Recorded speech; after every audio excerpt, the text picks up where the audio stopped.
உங்கள் தங்க நகை விற்று உடனடி பணம் பெற மேக்ஸ் கோல்டு கால் 04445454545. கௌசல்யா என்ற பெண்மணிக்கு கிட்னி அறுவை சிகிச்சைக்கு அழைச்சிட்டு போகிறாரு.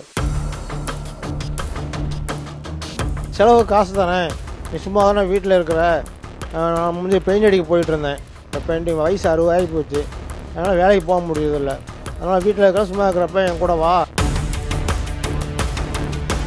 அவர் மொத்தமாக பேசிடுவார், பேப்பருக்கு டோனருக்கு மொத்தமாக பேசிடுவார். பேசிவிட்டு டோனருக்கு 5 தான் கொடுப்பாரு, பாக்கி எல்லாம் பேப்பர் வேலை செஞ்சு அந்த வேலை செஞ்சு. நான் ஒன்றா பேப்பர் மூவில் வேலை செஞ்சுட்டு இருந்தோம். அதுக்கப்புறம் தனியாக வந்து ஒரு இலக்கடை வச்சுருந்தார்.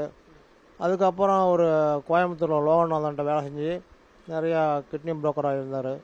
இப்போ வந்து தனியாகவே செய்ய ஆரம்பித்தார். அப்போ வந்து போன வருஷம் ஒரு வருடத்துக்கு முன்பு கௌசல்யா என்ற பெண்மணிக்கு கிட்னி அறுவை சிகிச்சைக்கு அழைச்சிட்டு போகிறாரு. அழைச்சிட்டு போகிறப்ப அவங்க அப்பா வந்து முகம் பேச்சுவார்த்தை சரியாக இருக்காது.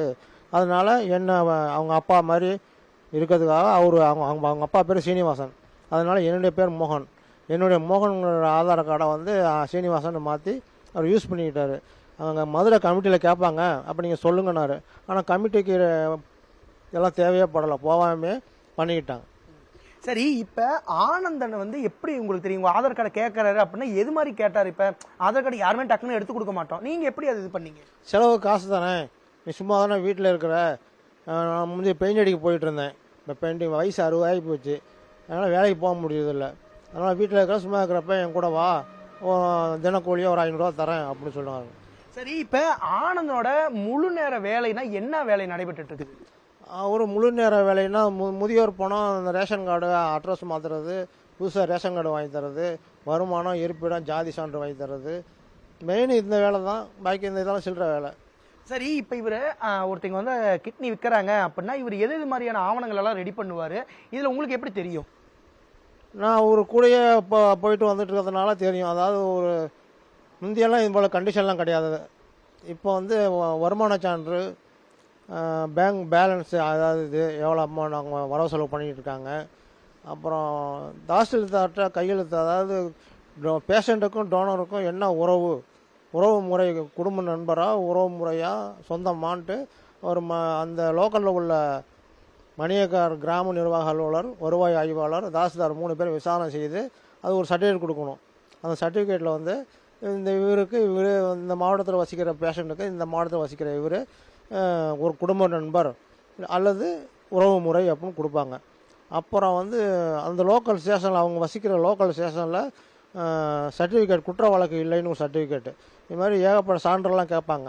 இந்த சான்றெல்லாம் வாங்கி அவங்க டயாலிஸ் பண்ணிகிட்டு இருக்கிற ஆஸ்பத்திரியில் கொண்டு கொடுக்குறப்ப அவங்க எல்லாம் கலெக்ட் பண்ணி அவங்க மெடிக்கல் போர்டுக்கு அனுப்புகிறாங்க. இந்த மெடிக்கல் போர்டு வந்து சென்னையில் ஒரு மெடிக்கல் போர்டு, கோவையில் ஒரு மெடிக்கல் போர்டு, மதுரையில் ஒரு மெடிக்கல் போர்டு, 3 மெடிக்கல் போர்டு இருக்குது அந்தந்த ஏரியாவுக்கு தகுந்த மாதிரி. அங்கே விசாரணை பண்ணி எல்லாம் இது பண்ணி அங்கே வந்து ஒரு குழு இருக்கும். அந்த குழுவில் வந்து மருத்துவ, சுகாதாரத்துறை, வருவாய்த்துறை, போலீஸ் கமிஷனர் எல்லாருமே உட்காந்துருப்பாங்க. உட்காந்து தனித்தனியாக வச்சு விசாரணை பண்ணப்போ ஓகே கொடுத்தோன்னா அதுக்கப்புறம் ஆஸ்பத்திரிக்கு போவாங்க. சரி, இப்போ நீங்கள் சொல்கிறீங்க இத்தனை கமிட்டி இருக்குது அப்படிங்கிறீங்க. இத்தனை கமிட்டி இருக்கும்போது இந்த சான்றிதழ் எல்லாம் உள்ள போது நீங்களே சொல்கிறீங்க உங்கள் ஆதார் கார்டை வந்து டூப்ளிகேட்டாக மாற்றினாரு அப்படிங்கிறீங்க.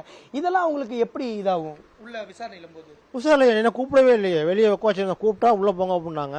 என்ன அந்த வெளியே மதுரையில் வந்து வெளியே உட்கார வச்சுருந்தாங்க. உள்ளே போயிட்டு வந்தோம், வெளியே வந்தோம், அவ்வளோதான் முடிஞ்சு போச்சு அப்படின்னு அழைச்சிட்டு வந்துட்டாங்க. சரி, இப்போ வந்து ஒரு கிட்னி விற்கிறாரு அப்படிங்கும்போது இந்த சீலெல்லாம் இந்த நீங்கள் சொல்ல மாதிரி தாசில்தார், இந்த காவல்துறை, இதெல்லாம் வந்து படிவங்கள் எல்லாம் இதாகும். இவர் ஏதேனும் இது மாதிரியான போலியா ஏதோ இது பண்ணியிருக்கிறாரா? போலியா என்ன பண்ணிக்கான்னு தெரியாது, நிறையா பண்ணியிருக்காரு.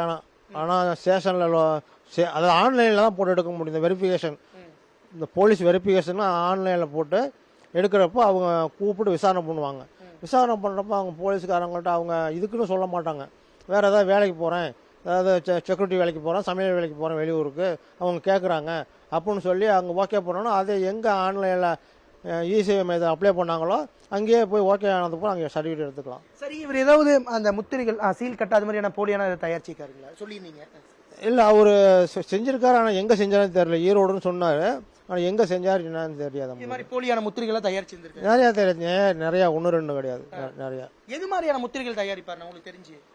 அது கிராம நிர்வாக அலுவலர், வருவாய் ஆய்வாளர், தாசில்தார், இது மாதிரி இது எல்லா சீல் கட்டையும் அவரே போலியே தயாரிச்சிருக்கிறாரு. அவர் தயாரிக்க மாட்டாருங்க. அவருக்கு தெரிஞ்ச ஒரு வயதான ஒருத்தர் ஒரு அச்சா ஆஃபீஸை வச்சு எடுத்துட்டாரு. அவர் இப்போ கொஞ்சமாக தேவையான ஜாமானை மட்டும் வச்சுருக்காரு. அவங்கள வச்சு தேவைக்கேற்ப பண்ணிட்டு அழிச்சிருவாங்க. அப்புறம் சரி, இப்போ ஆனந்தன் உங்களுக்கு தெரிஞ்சு எத்தனை நபர்கள்ட்ட இது மாதிரி நம்ம இந்த கிட்னி விற்பனையில் ஈடுபட்டிருக்காருங்களா? அது சுமார் 30-40 இருக்குங்க. அது சொல்ல முடியாது. நான் ஒரு இப்போ ஜனவரி மாதத்துலேருந்து சுகர் ஆஸ்பத்திரிக்கு போயிட்டு விரல் எடுத்துட்டாங்க.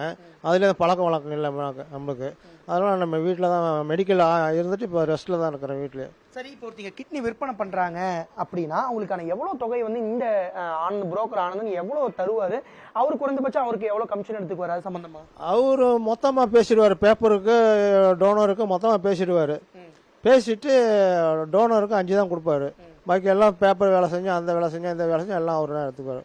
ஒரு கிட்னிக்கு 10 லட்ச ரூபா 15 லட்ச ரூபா மிச்சம் ஆகும். ஓ, அவங்களுக்கு 5 லட்ச ரூபா போக மீதி 15 லட்ச ரூபா அந்த இதில் நிற்கும். ஆமாம், அவ்வளோ நிற்கும். சரி, இப்போ ஒரு மருத்துவமனைக்கு போகிறாங்க, இந்த தனலட்சுமி சீனிவாசன் இந்த சித்தார் மருத்துவமனைக்கெல்லாம் போகிறாங்க. அங்கே இவர் தாண்டி புரோக்கர்ஸ் எல்லாம் இருப்பாங்களாண்ணா? இருப்பாங்க. அவங்க இருக்கிற வயசு தானே பேஷண்ட் யாரும் கண்டுபிடிச்சி அவங்களுக்கு கான்டாக்ட் பண்ண முடியும். சரி, நீங்கள் கிட்னிக்கு இது கொடுத்துருக்கீங்களா? நான் 30 வருஷத்துக்கு முன்னாடி கொடுத்துருவேங்க. 30 வருஷத்துக்கு முன்னாடி கோயம்புத்தூரில் ஒரு கவுண்டருக்கு அவர் தெரிஞ்சவர் தான். அவர் கொடுத்தா அப்போ 30,000 ரூபா தான் ஒரு கிட்னிக்கு. நீங்கள் எங்கே கொடுத்தீங்க கிட்னியை? நான் கோயம்புத்தூர் காலப்பட்டி அவருக்கு கொடுத்தாங்க. எந்த ஹாஸ்பிட்டலில் கொடுத்தீங்க? ராமகிருஷ்ணா மருத்துவமனை. சரி, அங்கெல்லாம் அந்த கமிட்டி அதெல்லாம் அப்பயும் இருந்துச்சுங்க. இவ்வளோ இதெல்லாம் கிடையாது, சர்டிஃபிகேட்லாம் கிடையாது. ஒரு ரேஷன் கார்டு மட்டும் தான் போதும். அவங்களையும் அப்பயும் கமிட்டி தான் இருந்துச்சு, இவ்வளோ விசாரணைலாம் கிடையாது. சரி, இப்போ இவ்வளோ கமிட்டி இருந்துமே ஆனந்தன் இது மாதிரியான வேலைகளெல்லாம் செஞ்சு எப்படி உள்ளே போகிறாருண்ணா?